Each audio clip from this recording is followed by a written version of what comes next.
This is literally so random, and I'm just gonna start talking. It's because of how I'm feeling in this very moment that I'm gonna share this. I've not shared this with many people at all, mainly because I feel like judgment is something that I'm highly scared of, but I can't be that way, especially if this could possibly reach another lady, specifically the ladies, but it's a very general topic. It's one of the greatest epidemics that I think society deals with, and it's very, very not talked about heavily enough. So I'll just go out and say it. In 2019, I became addicted to pornography.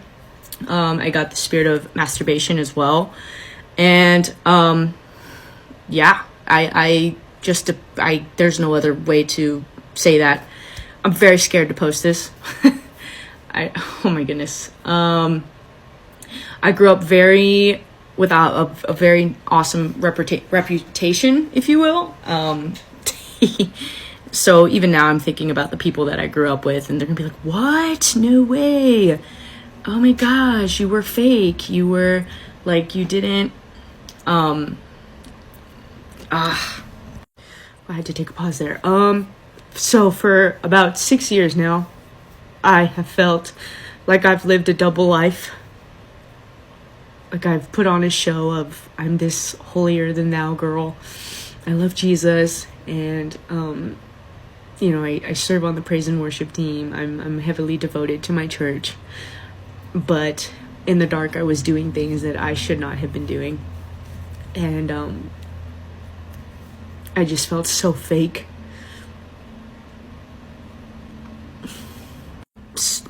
Right now, that's what I was dealing with. I felt like giving into those sins, and I just like literally feel like a crack addict. It's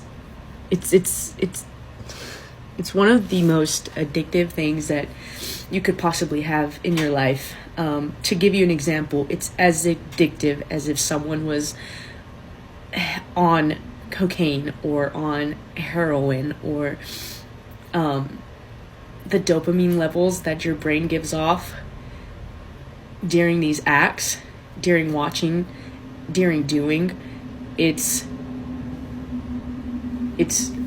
crazy. But I know I have a huge following of Christian ladies, Christian men, and if this could reach one of you, if anyone is struggling with this, you don't have to struggle. That's what I'm doing right now. Like, I literally had to open up my Bible. And this pastor the other day, Joel 2:12, yet even now declares the Lord, return to me with all your heart, with fasting and weeping and with mourning, and rend your hearts and not your garments. Return to the Lord your God, for he is gracious and merciful, slow to anger and abounding in steadfast love.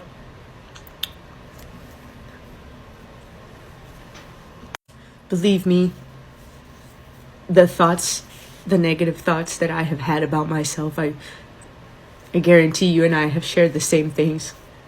You're disgusting. You're disturbing. You're unworthy. You're the lowest of lows. Believe me. But you're not those things. Who the sun sets free is free indeed. Every day it's a battle. But this is the one sin that God says, you don't only just sin against me, but you sin against your body. I literally had to run out of my room, and I turned on some praise and worship music. I have my Bible open, and I'm staying here in the open. I'm by myself. Don't isolate yourself. That is the number one thing the enemy wants you to do, is isolate yourself. And he had me. I let him have me for a few years, because then it becomes a choice. You can either sit in your room and do the things that you want to do, or you can get out and do something about it. And the Lord says, run to me. Run away from this sin. Whew. I just felt like that was something I needed to share. I don't know if sorry if that really caught you off guard. But I got about 139,000 people a following, and like I said, I think this is one of the greatest epidemics of our country that has been so normalized, and it's ridiculous. But please tell somebody. Tell the closest person to you. Don't keep it to yourself. And when you feel it's the time for your testimony to be shared, share it, because I guarantee you're gonna reach one person.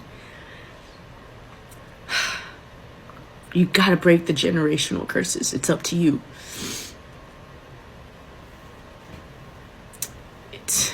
It's something only God can help you with. Lay it at his feet. Pick up your cross and follow in the footsteps of Christ. Oh, God bless you guys.